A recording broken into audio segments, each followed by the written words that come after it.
아파라. 아유.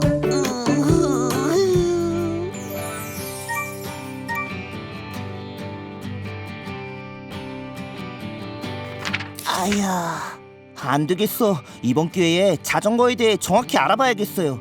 자전거 뭐부터 알아야 할까요?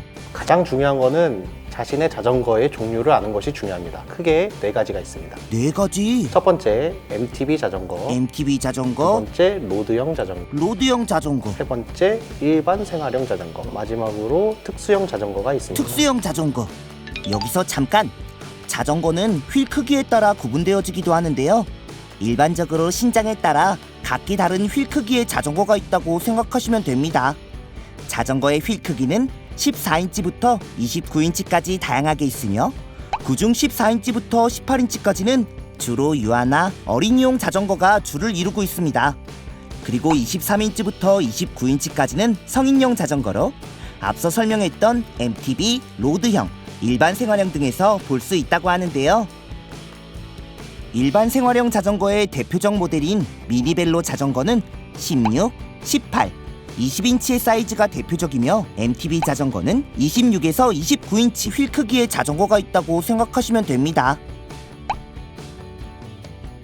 단, 사람마다 신체 조건이 모두 다르다는 변수가 있다는 점 참고 바랍니다. 이 각 자전거의 특성과 구조 그리고 각 부를 아는 것도 굉장히 중요한데요. 예. 앞에 있는 모형 자전거를 보고서 간단히 설명을 드리겠습니다. 이 자전거의 형태는 일반 생활형 자전거에 비슷한 형태를 띠고 있습니다. 첫 번째로 차체를 구성하는 뼈대에 차체부가 있고요. 자체부, 두 번째, 조향을 도와주는 조향장치. 조향장치, 세 번째, 제동을 도와주는 제동장치. 제동장치, 네 번째, 변속을 도와주는 변속장치. 변속장치, 다섯 번째, 힘을 전달해주는 구동장치. 구동장치, 여섯 번째, 주행을 도와주는 주행장치. 주행장치, 일곱 번째, 노면의 충격을 흡수해주는 현가장치. 현가장치. 마지막, 기타 장치 등으로 구성되어 있습니다. 자전거 구조가 이렇게 생겼구나. 너무 많은데 이렇게 많은 명칭을 굳이 알아야 되나요? 재밌고 안전한 라이딩을 즐기기 위해서는 꼭 각 부하 장치의 상태를 확인하는 것이 중요합니다. 아하, 그럼 혹시 라이딩할 때 꼭 확인해야 할 것들이 있나요? 자전거를 타기 전 중요한 것은 셀프 점검하는 것이 굉장히 중요합니다. A, B, C 3가지로 기억을 하면 되는데요. A는 공기압을 확인하는 것, 공기압 확인하는 것, B는 브레이크 제동 장치를 확인하는 것, 브레이크 제동 장치, C는 힘을 구동해주는 체인 구동 장치를 점검하는 것입니다. 제가 직접 실물로 어떻게 점검하고 수리하는지 알려드리겠습니다. 네, 알겠습니다. 이제 실제 자전거를 보면서 어떻게 점검하는지 알려드리겠습니다. 점검 방법에는 크게 3가지가 있습니다. 눈으로 보는 방법, 눈으로 보는 방법, 만져서 확인하는 방법, 앉아서 확인하는 방법. 직접 구동하면서 확인하는 오. 방법 3가지가 있습니다. 그럼 저를 한번 같이 따라해 보면서 A, B, C를 체크해 볼게요. 알겠습니다. 자, A는 에어, 에어, 바퀴에 바람이 적정하게 들어가 있는지, 오, 파손 부위가 있는지 파손 부위 찾기. 돌려보면서 천천히 확인합니다. 자, 문제가 있나요? 아니요, 없습니다. 자, 두 번째 B. B는 브레이크를 확인하는 방법입니다. 브레이크. 뒤편에 브레이크 패드나 브레이크가 정확하게 달려 있는지, 바퀴를 돌려보면서 멈추는지 확인합니다. 슝. 바퀴가 제대로 멈추나요? 완벽합니다. 마지막으로 C는 체인 및 구동 장치를 얘기합니다. 구동부라 하면은 페달, 페달, 크랭크암, 크랭크암, 체인, 그 다음에 뒤쪽에 스프라켓을 전반적으로 눈으로 확인하고 구동 상태가 적절하게 잘 되는지 확인합니다. 직접 타보는 것도 도움이 많이 됩니다. 자, 다음으로는 경정비 하는 것을 알려드리겠습니다. 경정비라 하면은 공구를 사용하지 않고 조절을 해서 정상적인 상태로 좀 돌려놓는 상태를 보통 경정비라고 얘기하는데요. 공기압을 보충하는 것, 배럴 나사를 조정해서 장력을 조정하는 것, 그리고 체인 오일 도포 등으로 윤활 상태를 확인하는 것 등이 포함됩니다. 첫 번째로 에어를 공기압을 보충하는 방법을 알려드릴 텐데요. 지금 이 자전거는 프레스타 밸브 형태를 띠고 있습니다. 프레스타 밸브 형태의 자전거를 바람을 넣으려면은 앞에 밸브 코어 부분을 시계 반대 방향으로 풀어내시고 한번 밸브 코어 부분을 눌러서 바람이 새는지 확인한 다음 예. 구비되어 있는 바람을 넣을 수 있는 장비로 바람을 넣어주시면 됩니다. 스탠드 펌프형은 깊게 프레스타 부분을 찔러 넣고 밸브를 코어 반대쪽으로 제껴서 고정을 한 다음 타이어의 적정 공기압을 확인한 뒤 바람을 넣어주시면 됩니다. 잠깐. 그럼 슈레더와 던롭 밸브 방식의 타이어는 어떨까요? 지금까지 알아본 프레스타는 로드바이크와 산악자전거 등 하이브리드 자전거에 주로 사용되는 방식의 밸브였다면 슈레더 방식은 자동차 밸브와 같은 모양으로 일부 산악자전거, 시티바이크에서 사용. 공기 주입구가 프레스타보다 넓어 한 번의 펌프로 많은 양의 공기를 넣을 수 있습니다. 다음은 던롭 방식. 던롭 방식은 생활자전거에서 자주 볼 수 있는 밸브로 자전거 매장이나 공공자전거 시설에서 볼 수 있는 일반적인 펌프를 사용해 쉽게 바람을 넣을 수 있다는 장점이 있는데요. 하지만 고압을 넣기가 힘들고 펌프 연결구에서 공기압 누설이 많은 것이 단점이라고 하네요. 타이어 적정 공기압은 어디에서 확인할 수 있나요? 타이어의 공기압은 타이어의 양쪽 면을 보면은 예. 잘 나와 있습니다. 아, 찾았어요. 여기 있네요. 예, 보통은 미니멈부터 맥시멈으로 표시가 되어 있고 맥시멈 이상만 넣지 않으시면 됩니다. 알겠습니다. 다음 역순으로 레버를 제끼고 펌프 헤드를 제거하시면 되고요. 예. 코어 부분을 다시 잠가줍니다. 모모도 지금까지 했던 거 잘 봤으면은 한번 실습해 보시겠어요? 알겠습니다. 헛둘, 영차.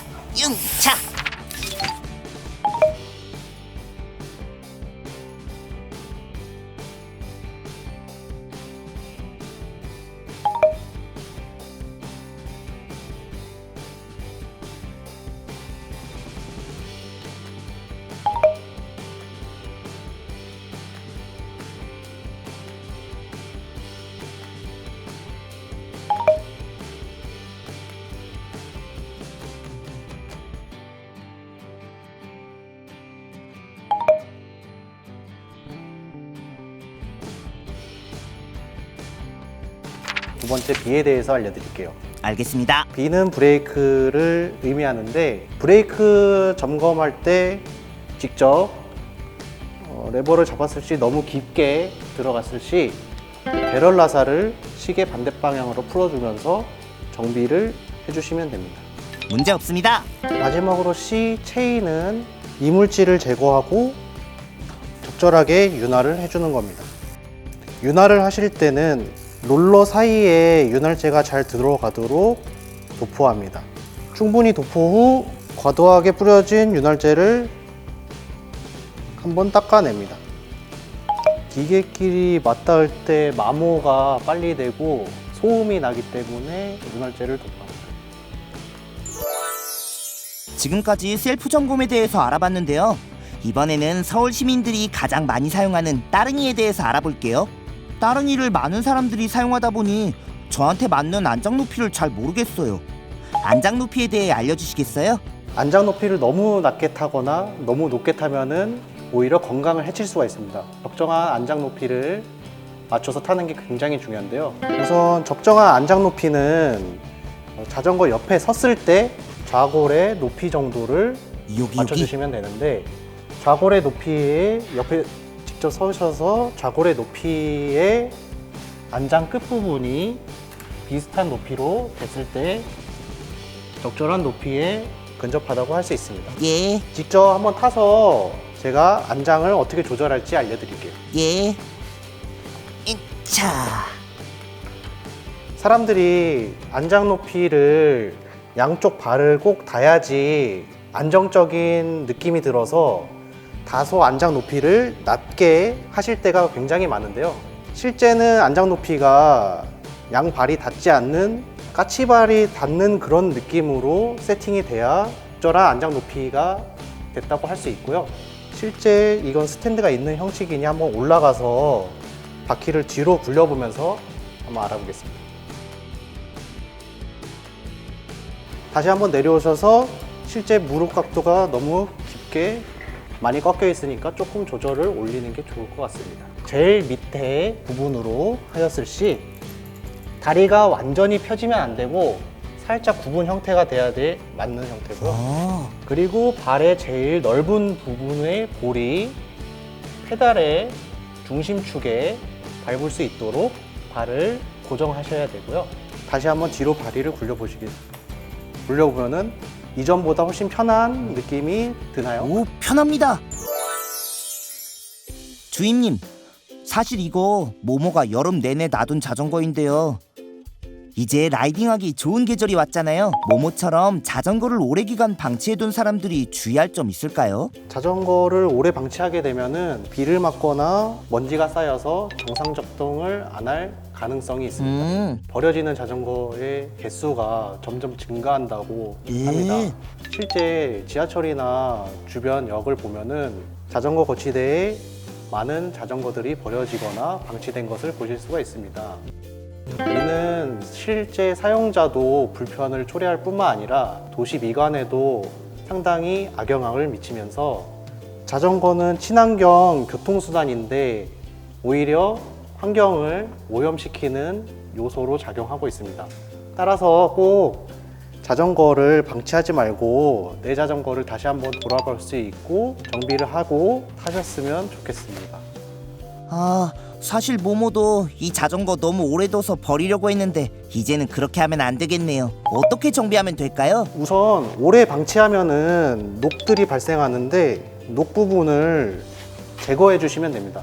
이 자전거 같은 경우는 현가장치 포크에 녹이 다량 발생했고 핸들 부분이나 다른 데도 굉장히 더럽게 먼지가 쌓여서 타기 전에 꼭 정비를 하고 타야 될 걸로 보입니다. 자, 이제 제가 정비하는 것을 시범 보여드릴게요. 네, 부탁드리겠습니다. 자전거를 오래 방치하게 되면은 각종 오염물에 의해서 정상 작동을 방해할 수 있으니 먼저 이물질을 제거합니다. 프레임 부분과 보이는 부분에 이물질에 관련돼서 제거할 수 있는 용액을 충분히 도포하면서 닦아냅니다. 먼지로 보이는 것들도 있지만 실제 기름이나 다른 오염물도 묻어 있을 수 있으니 오염물질에 맞는 정비 디그리셔나 소독제를 준비하시면 됩니다. 두 번째로는 녹이 보이는 부위는 전용 디그리셔나 녹 제거제를 도포하시고 닦으시면 됩니다.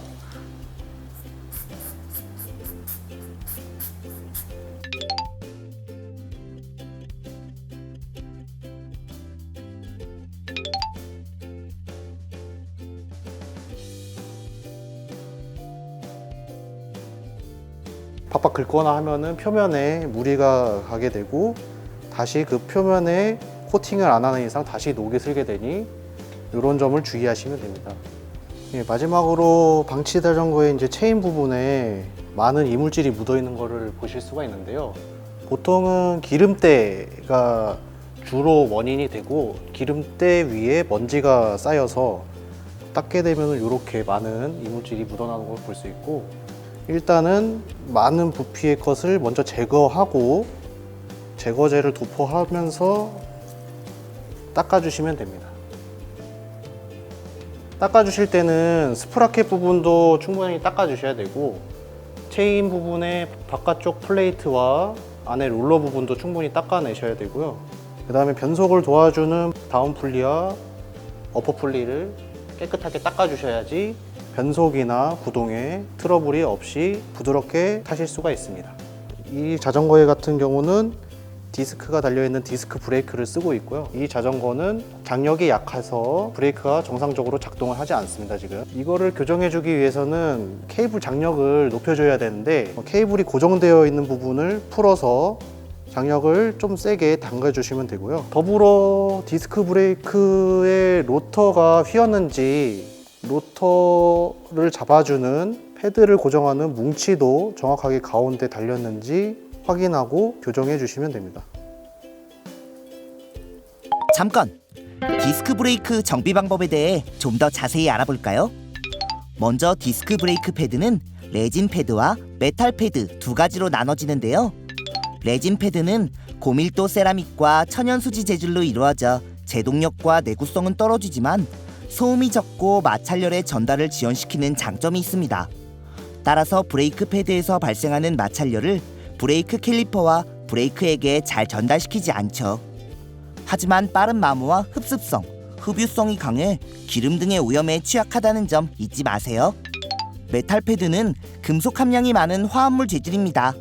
이로 인해 소음이 생기고 더 빨리 가열되지만 젖은 상태에서는 레진 패드보다 훨씬 오래 갑니다. 디스크 브레이크를 살펴보고 패드 두께가 0.5에서 1.5mm 이하면 반드시 교체해주세요. 다음은 로터를 알아볼까요? 로터는 자전거 휠에 장착되는 제동 장치로 캘리퍼와 맞물려 자전거를 안전하게 멈추게 하는 디스크 브레이크 시스템 중 하나죠. 휘어진 로터는 브레이크 패드와 마찰하며 소음과 저항을 만들기 때문에 반드시 교정이 필요한데요. 다음 순서로 로터의 변형 및 오염을 확인해 주세요.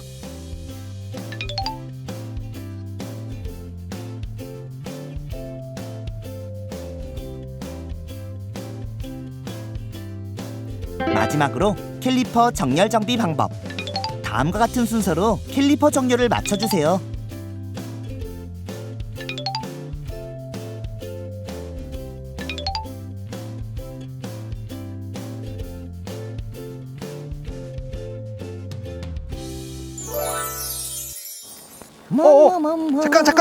잠깐! 아직 이대로 가시면 안 돼요. 지금 아직 펑크 수리가 남아 있어요. 제가 펑크 수리를 어떻게 하는지 알려드릴게요. 알겠습니다.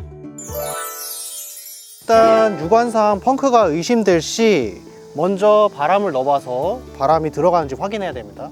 만약에 바람이 들어가지 않는다면은 바퀴를 탈거해서 펑크를 일으킨 증상을 찾으셔야 됩니다. 바퀴를 풀고 나서 유관상 문제가 있는 부분을 확인하고 만약에 그 부분을 찾게 되면은 표시를 해두시든 아니면은 원인을 제거하시면 됩니다. 만약에 못 찾으셨을 때는 타이어를 휠과 분리를 해야 되는데요. 남은 바람을 모두 다 빼주고요. 밸브를 살짝 안으로 넣어줍니다. 살짝 넣어준 다음 밸브 쪽부터 타이어와 튜브를 같이 잡고 림의 안쪽으로 모아줍니다. 자, 이런 식으로 모으게 되면은 살짝의 틈이 생기는데요. 이대로 손으로 빼셔도 되고 만약에 너무 빡빡하면은 타이어 주걱이란 거를 사용하셔서 타이어와 휠을 분리합니다.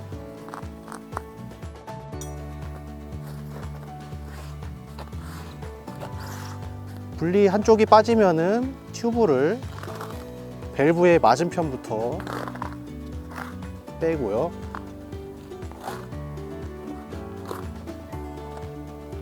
타이어를 살짝 제껴서 튜브를 완전히 제거하고 바람을 넣어서 펑크의 원인 부분을 위치를 찾아냅니다.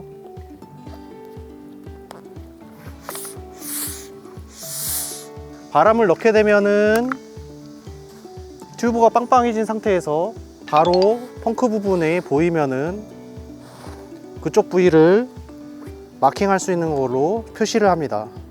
펑크를 떼우기 전에는 아까 모양과 비슷하게 대본 다음 표시된 위치와 타이어의 부분에 혹시라도 남아있는 원인을 제거하기 위해서 맞춰보고 만약에 그 부분에 문제가 될 불순물이 있다면은 안쪽에서 바깥으로 밀어내는 식으로 제거를 합니다.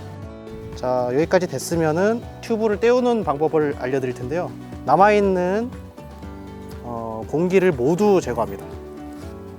전반적으로 모두 제거를 했으면은 원인 부분, 표시된 원인 부분에 겉표면을 살짝 갈아줍니다. 가로 세로로 갈게 돼서 그 겉표면을 말끔하게 정리를 해주고 평소에 준비한 펑크 패치를 붙여주면 됩니다. 만약에 미리 풀칠이 되어 있지 않는 형태의 펑크 패치는 직접 바르고 패치를 붙여주시면 됩니다. 마르기 전에 바람을 넣으면 다시 바람이 셀 수 있으니 충분히 마른 다음 바람을 다시 넣어서 새는 부위를 확인한 다음 역순으로 다시 조립을 해주시면 됩니다. 자, 바람을 넣고 떼운 부분이 제대로 잘 떼어졌는지 확인합니다. 소리와 콧잔등을 이용하면 바람이 새는지 확인할 수 있습니다. 자, 다음 제대로 펑크가 떼어졌으면 바람을 빼시고 휠셋에 다시 조립을 합니다. 먼저 휠의 밸브의 구멍을 찾고 밸브 구멍 쪽을 먼저 결합합니다. 밸브 쪽을 먼저 넣고서 끝까지 당겨준 후 타이어를 위쪽을 결합하고 천천히 튜브를 타이어 안쪽으로 넣어줍니다. 자, 타이어 안에 튜브를 다 넣었으면은 밸브 쪽부터 타이어를 림 안쪽으로 넣어줍니다.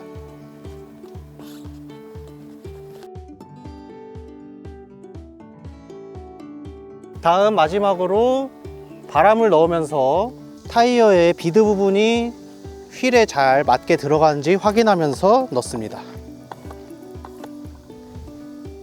마지막으로 잘 들어갔는지 확인하고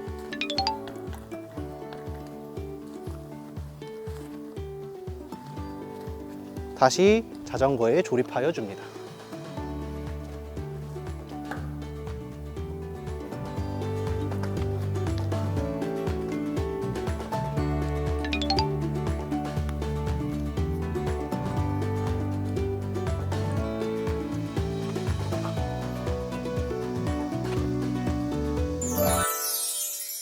오늘 이렇게 자전거에 대해서 한번 알아봤는데요. 라이딩 전에 자전거를 꼼꼼히 살피는 게 얼마나 중요한지 알았어요.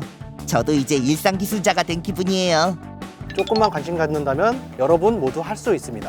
앞으로도 안전하고 재미있는 자전거 생활 되시길 응원하겠습니다. 우리 모두 다 같이 일상 기술자 될 수 있어!